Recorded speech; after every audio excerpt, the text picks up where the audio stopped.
Private property prices have gone up 205% since 20 years ago. So I guess the question today is, will property price continue to go up, or should I wait for a downward correction before I enter the market?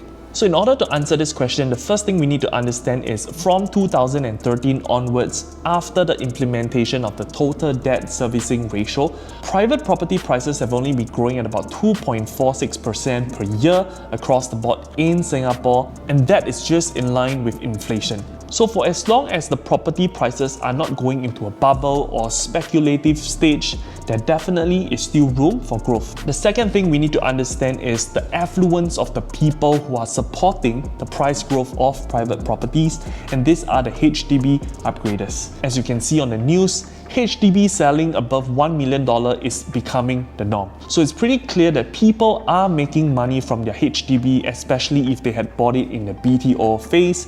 And the next natural progression after they have made money from the HDB would be to upgrade to a condo. But of course, if these condos are not affordable for the HDB upgraders, prices will still not be able to grow. Now, while it might seem like PSF have gone beyond acceptance level across the board, the newer properties are actually more affordable than the older properties.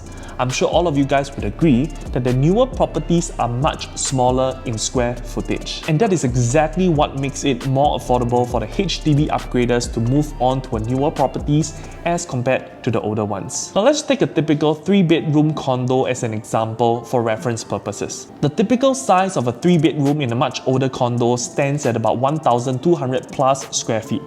Even at a price tag of $1,900 per square feet, the total price tag of a 3-bedroom older condo amounts to about $2.3 million, while a 3-bedroom in a newer condo standing at about 900 square feet. Even with a price tag of $2,200 per square feet, the total price tag of the newer condo is only $1.9+ million, which makes it affordable for people selling their HDB in the $1 million price range to upgrade to a newer condo as compared to the older ones. So I guess with all these three factors combined, looking at the affluence of the people buying into private properties and understanding that the prices is not going into a speculative stage, and knowing that the newer condos are actually smaller in size and more affordable in price tag, and hence making it easy for the HDB upgraders to move into a newer condo, we can conclude that the prices of private properties are not overinflated, so there is definitely still room for private property price to grow. Now, it might not grow at an exponential level, but it definitely will still grow alongside with inflation. Now that's all the information I have for you today. If there's anything else you want me to analyze, do get in touch with me. If not, I will see you in the next video, and stay safe.